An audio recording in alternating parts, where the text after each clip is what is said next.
नमस्कार, स्वागत है आपका फिर से। आज हम देखते हैं कि जो डिराइव्ड क्वांटिटीज हैं एसआई सिस्टम की, वो फंडामेंटल क्वांटिटीज पर कैसे डिपेंड करती है।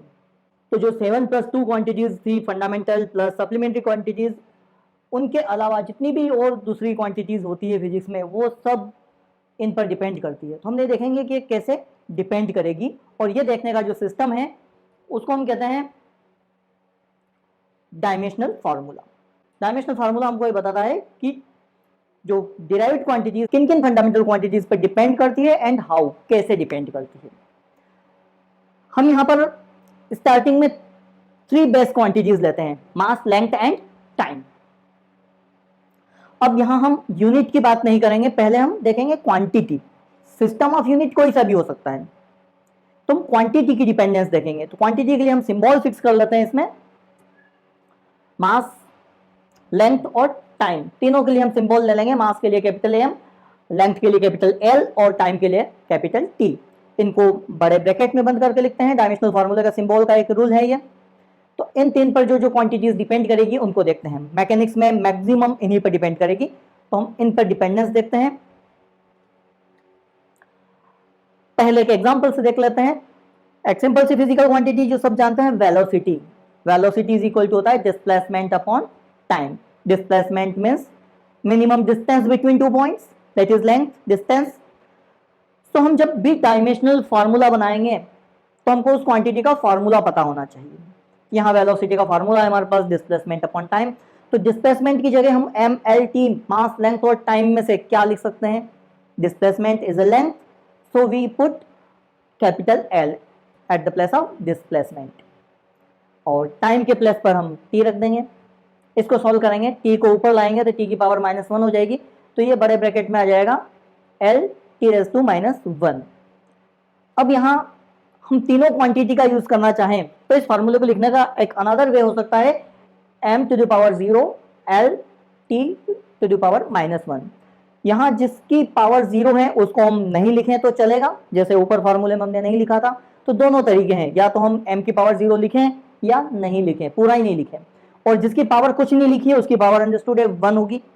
तो ये अपना डायमेंशनल फार्मूला लिखने का तरीका होगा, v is equal to m raise to 0 l t raise to -1।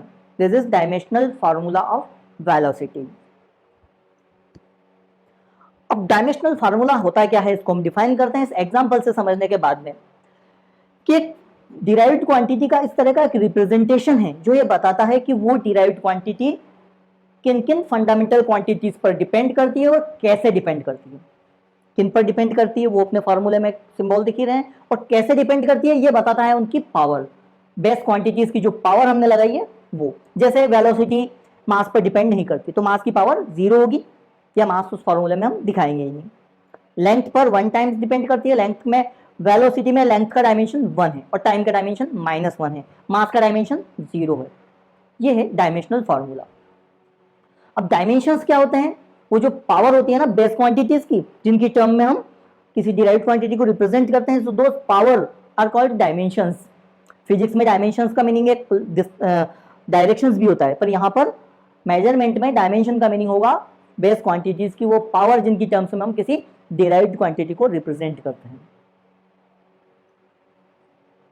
अब हम कुछ इंपॉर्टेंट या कुछ बेसिक क्वांटिटी जो जनरल फ्रिक्वेंटली यूज होती है, जिनके फार्मूले सबको पता है, जो फार्मूले अभी 11 से पहले ही पढ़ चुके हैं, उन क्वांटिटीज के डायमेंशनल फार्मूले बनाएंगे। मैं यहाँ ऐसी कोई क्वांटिटी कोशिश करूंगा कि नहीं बताऊं जो अभी तक नहीं पढ़ी हूं। हम यहाँ सारी क्वांटिटीज के डायमेंशनल फार्मूले इस चैप्टर में नहीं पढ़ेंगे, बिकॉज हमने वो क्वांटिटीज अभी पढ़ी नहीं है, उनके फार्मूले पता नहीं है। इसलिए हम पूरी फिजिक्स में, ये टॉपिक पूरी फिजिक्स में चलेगा। जो जो नई नई फिजिकल क्वांटिटीज आती जाएगी उनको हम समझते जाएंगे, उनके डायमेंशनल फार्मूले बनाते जाएंगे। बट उससे पहले मैं कुछ अप्रोक्सीमेट 10 फार्मूलाज मैं यहाँ बता रहा हूँ, उनको हम अच्छे से समझ लेंगे, याद कर लेंगे, तो आगे कोई डायमेंशनल फार्मूला याद नहीं रखना पड़ेगा, वो ऑटोमेटिक कुछ सेकंड्स में बना सकेंगे, इजीली बना सकेंगे। तो हम यहाँ कुछ इंपॉर्टेंट फार्मूलेज देखते हैं जो सबको याद हैं, जो क्वांटिटीज सब जानते हैं। तो फर्स्ट क्वांटिटी हम लेते हैं एरिया। एरिया एक फिजिकल क्वांटिटी है। सिंपल सा एक फार्मूला सबको पता होता है, area equal to length into breadth. ये एरिया किसी का भी हो, डायमेंशनल फार्मूला एरिया का सेम होगा। हम किसी भी फिजिकल क्वांटिटी का डायमेंशनल फार्मूला किसी भी फार्मूला से निकालें तो वो यूनिक होगा, वही आएगा। कि तो हम किसी भी फार्मूला से निकाल सकते हैं। तो एरिया का सबसे सिंपल फार्मूला हम लेते हैं। अब हम पुट करते हैं MLT में से वो क्वांटिटीज। अब लेंथ की जगह हम क्या रखें, मास, लेंथ या टाइम, लेंथ तो L रखेंगे, तो लेंथ के प्लेस पर हमने रख दिया L। और ब्रेथ क्या होती है, ये भी एक लेंथ ही है, तो इसकी जगह भी हम M तो रख नहीं सकते, T तो रख नहीं सकते, L ही रखेंगे, तो ये L हो गया। तो L इंटू L हो जाएगा अपना L स्क्वायर। तो इसका डायमेंशनल फॉर्मूला बन जाएगा A is equal to L square. इसमें भी जो क्वांटिटी इंक्लूड नहीं है उनकी पावर 0 लगा के हम रिप्रेजेंट कर सकते हैं। अब यहाँ जब डायमेंशनल फार्मूला आ जाएगा तो इसका यूज करके हम उस क्वांटिटी की यूनिट बना सकते हैं किसी भी सिस्टम में। तो हम यहाँ ऐसा ही सिस्टम में सबकी यूनिट बनाते चलेंगे। तो एरिया की ऐसा ही सिस्टम में यूनिट बनाना है तो हमको पता है मास की यूनिट किलोग्राम होती है, लेंथ की यूनिट मीटर होती है, टाइम की यूनिट सेकंड होती है। तो यहाँ जिसकी पावर 0 है उनको हम छोड़ देंगे। लेंथ की यूनिट मीटर, तो लेंथ की जगह मीटर रखेंगे, और पावर 2 है तो मीटर स्क्वायर हो जाएगा। तो यहाँ से ऐसा यूनिट एरिया की बन जाती है मीटर स्क्वायर। तो डायमेंशनल फार्मूले से उस क्वांटिटी की हम यूनिट भी बना सकते हैं एनी सिस्टम। यहाँ हम ऐसे सिस्टम में बना रहे हैं। नेक्स्ट क्वांटिटी देखते हैं वॉल्यूम। वॉल्यूम सब जानते हैं, length into breadth into height. अब इसमें भी हम लेंथ, ब्रेड्थ और हाइट की जगह सिंबल रखेंगे फिजिकल क्वांटिटीज के, बेस्ट क्वांटिटीज के। तो लेंथ की जगह L होगा, ब्रेड्थ की जगह L होगा, और हाइट भी क्या है, वो भी एक लेंथ है, तो उसकी जगह भी हम L रख देंगे। यहाँ ये बात समझ लेना कि MLT में से हम और तो कुछ रख नहीं सकते, L ही रखेंगे, ठीक है। जिसको भी हम मीटर सेंटीमीटर में मेजर कर सकते हैं उन सभी क्वांटिटी को हम लेंथ कहेंगे, उसके लिए सिंबल L रखेंगे।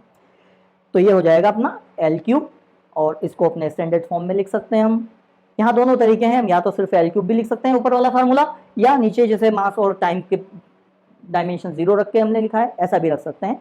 दोनों ही इसके तरीके हैं। और इस डायमेंशनल फार्मूले से हम इसकी यूनिट बना सकते हैं मीटर क्यूब। नेक्स्ट क्वांटिटी हम ले सकते हैं डेंसिटी। सब जानते हैं mass per unit volume is called density, so its formula is density equal to mass upon volume. यहाँ मास की जगह हम रखेंगे M, मास। और वॉल्यूम का डायमेंशनल फार्मूला हम पहले बना चुके हैं, हमको याद है, हमको पता है डायमेंशनल फार्मूला वॉल्यूम का, तो उसकी जगह हम रख देंगे L3। तो M अपॉन L3 आ जाएगा, और इसको हम सॉल्व करेंगे। L3 ऊपर जाएगा तो L टू द पावर -3 हो जाएगा, तो M L to the power -3। This is dimensional formula of density. और हम T को भी रखना चाहें कि T की पावर 0 के फॉर्म में भी रख सकते हैं। और ऐसे सिस्टम में इसकी यूनिट बनाएंगे तो यूनिट बन जाएगी किलोग्राम पर मीटर क्यूब। नेक्स्ट वेलोसिटी से स्टार्ट करते हैं। फिर से वेलोसिटी हम देख चुके हैं, डिस्प्लेसमेंट अपॉन टाइम। इनकी जगह हम डिस्प्लेसमेंट और टाइम के L और T रख के सॉल्व कर लेंगे। तो वेलोसिटी का डायमेंशनल फार्मूला और वेलोसिटी की यूनिट बन जाएगी, हम ऑलरेडी बना चुके हैं। नेक्स्ट क्वांटिटी जो इससे रिलेटेड है एक्सेलरेशन। एक्सेलरेशन भी सब जानते हैं, 9th में पढ़ चुके हैं इतना। वेलोसिटी अपॉन टाइम, एक्सेलरेशन होता है change in velocity upon time interval, but change in velocity means difference of two velocities, that is velocity. So change in velocity को हम यहाँ सिर्फ वेलोसिटी लिख सकते हैं डायमेंशनली, और time interval is a time, तो हम इसको रख सकते हैं वेलोसिटी अपॉन टाइम। तो वेलोसिटी का डायमेंशनल फार्मूला LT-1, और टाइम के लिए T रखेंगे, इसको सॉल्व करेंगे तो ये बन जाएगा LT-2। और इससे इसका ऐसा यूनिट बना सकते हैं। लेंथ के लिए मीटर रखेंगे, टाइम के लिए सेकंड रखेंगे, तो metre per second square will be unit of acceleration. तो ऐसे और नेक्स्ट क्वांटिटी जो हम पढ़ चुके हैं अभी तक जानते हैं, सिर्फ उन्हीं की बात कर रहे हैं। नेक्स्ट फिजिकल क्वांटिटी सबने पढ़ी है force. Force is mass times acceleration, force equal to mass into acceleration, जानते हैं सब। अब फोर्स का डायमेंशनल फार्मूला बनाना है तो मास का लिए M है इसी, और एक्सेलरेशन का हम ऑलरेडी बना चुके हैं, तो वो एक्सेलरेशन का डायमेंशनल फार्मूला LT-2 रख देंगे। ये इजीली फार्मूला बन जाएगा MLT-2। तो ये फोर्स का डायमेंशनल फार्मूला, मास की जगह किलोग्राम, लेंथ की जगह मीटर और टाइम की जगह सेकंड रखेंगे, तो ये बन जाएगा kilogram metre per second square, but it is given a special name newton. ऐसा unit of force is newton, और 1 न्यूटन फोर्स होगा 1 kilogram 1 metre 1 second square. So this is unit of, ऐसा unit of force. Next quantity work भी सबने पढ़ा है। हम बात कर रहे हैं अभी तक जो पढ़ चुके हैं 11 से पहले तक जो फिजिकल क्वांटिटीज जानते हैं, हम सिर्फ उन्हीं की बात कर रहे हैं, क्योंकि 11th अभी हमने स्टार्ट नहीं किया है, हम सिर्फ मेजरमेंट देख रहे हैं। आगे के चैप्टर से सारी क्वांटिटीज हम वापस पढ़ेंगे, बट बेसिक फार्मूला हमको पता होना चाहिए सिर्फ। तो वर्क सबने पढ़ा है, वर्क का डायमेंशनल फार्मूला बनाएंगे। वर्क का फार्मूला क्या होता है, फोर्स इंटू डिस्प्लेसमेंट। फोर्स का डायमेंशनल फार्मूला हम बना चुके हैं MLT-2, और डिस्प्लेसमेंट के लिए हम L रखेंगे, तो ये बन जाएगा ML/T-2। और इसी से हम बना सकते हैं वर्क की ऐसा यूनिट, MLOT की जगह उनकी SI यूनिट रख देंगे किलोग्राम मीटर सेकंड, तो ये बन जाएगा kilogram metre square per second square and it is called joule. इसका एक स्पेशल नाम रखा है SI यूनिट में, वर्क की यूनिट का, जूल।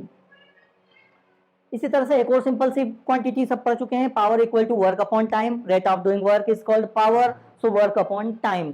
तो वर्क और टाइम के डायमेंशनल फार्मूले यहाँ पुट करते जाएंगे। वर्क का फार्मूला अभी हमने बनाया mL2t-2 अपॉन टी, सॉल्व करने से मिल जाएगा mL2t-3, ये वर्क का पावर का डायमेंशनल फार्मूला। और इनकी जगह ऐसे ही जो सब में रखते जा रहे हैं हम SI यूनिट रख देंगे, तो ये बन जाएगा kilogram metre square per second cube और it is called watt. Next quantity, pressure, force on per unit area is called pressure. So pressure will be force upon area. Force का dimensional formula और area का dimensional formula हमको पता है, उनको रख देंगे और इसको सोल्व करेंगे तो मिल जाएगा mL-1t-2। तो ये प्रेशर का डायमेंशनल फार्मूला और इससे प्रेशर की यूनिट बन जाएगी किलोग्राम पर metre per second square and it is called pascal. तो कुछ क्वांटिटीज के स्पेशल नेम रखे हुए हैं SI सिस्टम में यूनिट के, तो ऐसे ही प्रेशर की SI यूनिट का नाम है पास्कल। एक और क्वांटिटी हम देखते हैं, एंगल। एंगल का फार्मूला होता है arc upon radius. Arc is length, radius is also length, दोनों की जगह L रखेंगे तो यहाँ कोई पावर नहीं आएगी किसी की भी, सबकी पावर 0। तो ऐसी क्वांटिटी को हम कहते हैं डायमेंशन लेस क्वांटिटी, जिसका कोई डायमेंशन नहीं होता है। Generally dimension less quantity unit less भी होती है, उनकी कोई यूनिट नहीं होती है, बट एंगल एक ऐसी क्वांटिटी है जो डायमेंशन लेस होते हुए यूनिट लेस नहीं है। एंगल की SI यूनिट हम पढ़ चुके हैं रेडियन, तो ये हो गया एंगल। तो इन क्वांटिटीज के डायमेंशनल फार्मूले अच्छे से सबको नोट करना है और उनको याद करना है। याद मीन्स उनका फार्मूला अपने माइंड में रखो और क्विक बनाते जाओ, फटाफट अपने माइंड में इनको बना सकते हैं। तो एक हम बना के देखते हैं इनको फटाफट वापस। हमने कौन कौन से डायमेंशनल फार्मूले पढ़े? एरिया का डायमेंशनल फार्मूला पढ़ा हमने L2, वॉल्यूम का डायमेंशनल फार्मूला L3, इसके बाद हमने डेंसिटी का पढ़ा mL-3, फिर वेलोसिटी LT-1, फिर एक्सेलरेशन LT-2, फिर फोर्स mLT-2, फिर वर्क mL2t-2, उसके बाद में पावर mL2t-3, फिर प्रेशर mL-1t-2, फिर angle which is dimension less quantity. तो ये 10 क्वांटिटीज हमने देखी, इनके डायमेंशनल फार्मूले पक्के याद कर लो। इससे ज्यादा जो क्वांटिटी हम नहीं जानते हैं, जो हमने नहीं पढ़ी, उनकी करने की जरूरत नहीं है। उनको हम जैसे टॉपिक पढ़ते जाएंगे उनको कवर करते जाएंगे।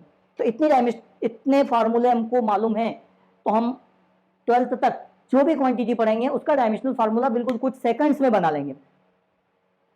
तो आज के लिए ये फार्मूले करना है। इतने डायमेंशनल फार्मूले हमको याद हो जाते हैं तो हम इनके एप्लीकेशंस वगैरह देख पाएंगे। तो नेक्स्ट वीडियो देखते हैं डायमेंशनल एनालिसिस या डायमेंशनल फार्मूले के यूजेस, कि इनके हम कितना इंपॉर्टेंट यूज कर सकते हैं।